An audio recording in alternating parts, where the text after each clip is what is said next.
Hello. Countries around the world have passed and have begun to enforce anti-bribery and anti-corruption laws. Recent examples include the United Kingdom, US, China and Hong Kong.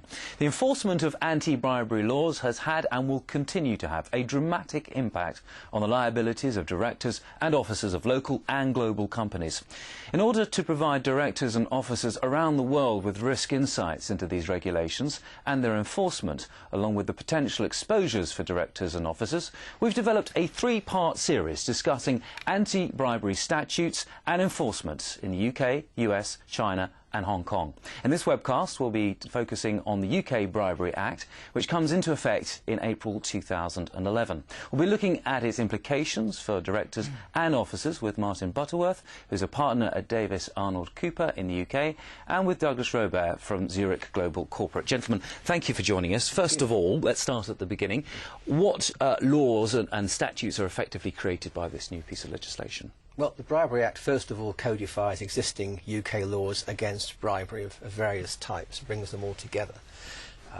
It also creates a brand new corporate offence, we haven't seen this before, of failing to prevent bribery, and that's an offence for the company itself to fall foul of. It works against someone who's incorporated here, someone who happens to trade here in whole or in part.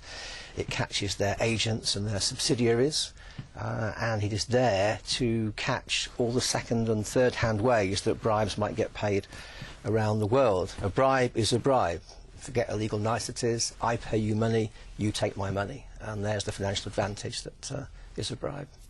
And in terms of the long and short-term implications for companies, how do you see them, Douglas? I think in the short term, companies need to get on the ball.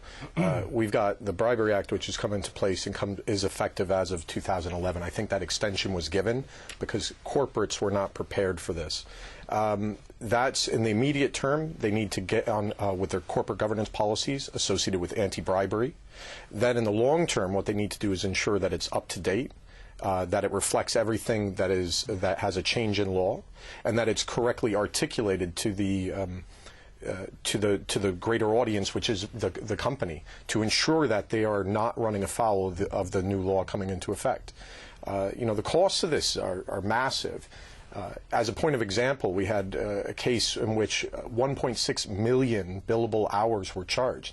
And that equates to just under 183 days of someone consistently working and billing from a law firm, which I'm Not sure... my law firm. I can hear lots of lawyers salivating at the thought of that. Yeah, what about in other jurisdictions? How's it work there? Similar legislation? Yeah, similar legislation already exists, as you pointed out in the opening, with respect to Hong Kong and China. There's also legislation has historical significance, which is the Foreign Corrupt Practices Act in the United States, or FCPA. This is going to be where the Bribery Act gets its guidance from, will be the United States and the policies and procedures that have been in place since the 70s. It's very much the source for our Bribery Act, is what's been happening there already. And in terms of fines and penalties, how we touched on it already in terms of the cost implications. Can you expand on it a bit more?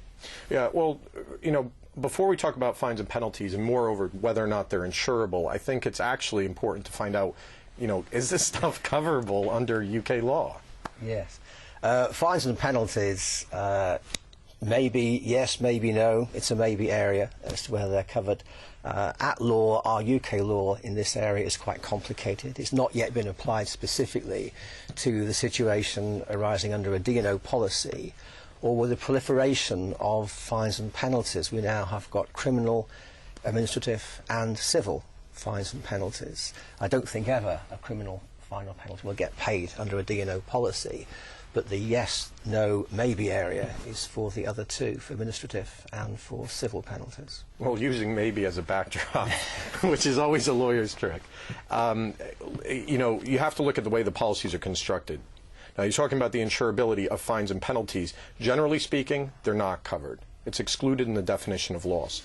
That is the reason why insureds need to read their policies.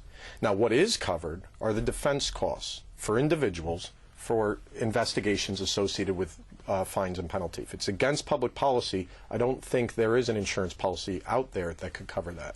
So, Martin, how can directors protect themselves and their companies from exposure? Well, the director's got a lot to think about. He's got his own personal exposure for being involved in or consenting to or conniving at a bribery situation. He's also got to be worried about breaching the new corporate offence, because that may come back on him through a derivative action or some other way later on. But the key to it is corporate governance. You have got to have a proper anti-bribery compliance policy in place, and a deep-seated code of conduct that goes with that throughout your corporation. And you have to train people to know it and to operate it. You have to have enforcement of it throughout your entire corporate empire. And you've got to have penalties for those who transgress. In particular, things such as having anti-bribery terms in your commercial contracts, great and careful scrutiny of any third-party payment that comes into your company from any part of the world. Your hospitality, you've got to be very careful about that, including lunches and coffees. Coffees. Coffee You here, can't bribe someone with a coffee. Coffee here or coffee in Paris, which would you prefer? You know, or lunch round the corner that might cost us £2,000 for just 2 people to go. So I suppose one of the other areas we should look at is the whole issue of whistleblowing. What kind of changes and effect is that going to have? Well, we have whistleblowing in this country. We don't have a duty at law on employees to actually whistleblow, but the courts have created an implied duty of fidelity, as they call it, for those who are in management or have supervisory roles to whistleblow. We have the Public Interest Disclosure Act, which protects a large category of whistleblowing to make sure that the employee is not unfairly dismissed or victimised by the company who's not too happy about the whistleblowing. And that works. There are whistleblowing websites you can go to help make sure that you give your whistleblowing disclosures within the compass of that act and get its protection. And the function really is to encourage the employee to whistleblow. Doug? Yeah, I think just adding to that, there's the whistleblowing that's going to occur. There are similar statutes that exist in other jurisdictions, like the United States. This is almost an encouragement for people to come forward, and the regulator wants that to occur. The knock-on effect of that is going to be, the result of whistleblowing will be possibly additional regulatory investigations, potentially derivative actions, and also just general securities actions. But moreover, what I think will occur, there'll be an increase in overall self-disclosures by a company to the regulator because they'll have to do it. Definitely. Doug, where's this all leading for the D&O market? Well, I think what we will see is an increase in regulatory proceedings. If we look at the United States as an example, given the fact that the Bribery Act has been built off of FCPA, last year there were 198 actions approximately brought. You could see similar numbers, maybe not in the beginning years, but definitely ramping up. This means a lot more costs, and as a result, Martin brought up in whistleblowing, with respect to self-disclosure, you're going to have insureds see a lot more requirement or potential requirement to notify their insurers. If we're going to distill this discussion down to 3 key points that people really need to take away, what would those 3 points be, Martin, first? Well, for me, it's corporate governance. The corporation must put in place those systems I outlined earlier as quickly as they can and as deeply as they can, embed them in their company. And Douglas?